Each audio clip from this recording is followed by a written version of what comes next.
যদি খায় তাহলে তাদের রক্ত শূন্যতা হয়। এই আমাদের হসপিটালে সব থেকে বেশি রক্ত লাগে থ্যালাসেমিয়া রোগী, আর সব থেকে বেশি রক্ত লাগে গাইনি অবস্টেট্রিক্স ডিপার্টমেন্টে। ডেলিভারির সময় যে রক্ত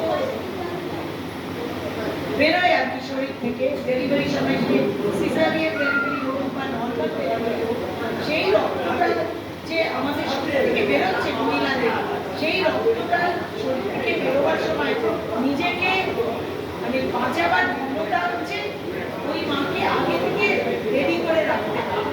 ওই জন্য 4 মাস হলে আয়রন ট্যাবলেট যদি রোজ খায় একটা মা, তাহলে তার রক্তের প্রয়োজনই হবে না। হিমোগ্লোবিন যদি 10-11 থাকে কোনো মহিলার, তাহলে তার রক্ত লাগবে না। বাকি রক্ত তো এমার্জেন্সিতে লাগে, অ্যাক্সিডেন্টে লাগে, ক্যান্সার পেশেন্টদের লাগে। আর তাছাড়া আমাদের রক্ত শরীরে বাড়াবার আরো অনেক চিকিৎসা আছে।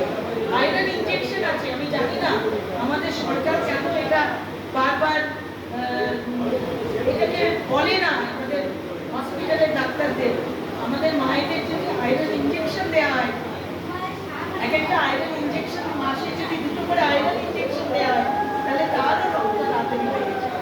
এই প্র্যাকটিসটা আমাদের হসপিটালে নেই। আগে আয়রন ইনজেকশন খুব কস্টলি ছিল, এক একটা ইনজেকশন 2,500 থেকে 3,000 টাকা দাম হতো, কিন্তু এখন সেই ইনজেকশন 550 টাকায় হয়ে গেছে। সুতরাং সরকারি হসপিটাল চাইলে সেটাও অ্যাভেলেবল করতে পারে, বা তাদের গাইনোকোলজিস্টদের মোটিভেট করে। অনেক সময় আমাদের আউটডোরে আসতে 6 গ্রাম হিমোগ্লোবিন, 7 গ্রাম হিমোগ্লোবিন, 6 হিমোগ্লোবিনকে আয়রন ক্যাপসুল করিয়ে 10 টাকা ভেরি ডিফিকাল্ট। তাদেরকে ইনজেকশন দিলে খুব তাড়াতাড়ি তোলা যায়, এবং ইনজেকশন দেওয়ার আগে শুধু একটাই জিনিস দেখতে হয় যে সে থ্যালাসেমিয়া রিপোর্টটা তার নর্মাল। থ্যালাসেমিয়ার অনেককে ইনজেকশন দেওয়া যায়। ব্যাপারটা এত সহজ চিকিৎসাটা, তাও আমরা অনেক পিছিয়ে আছি।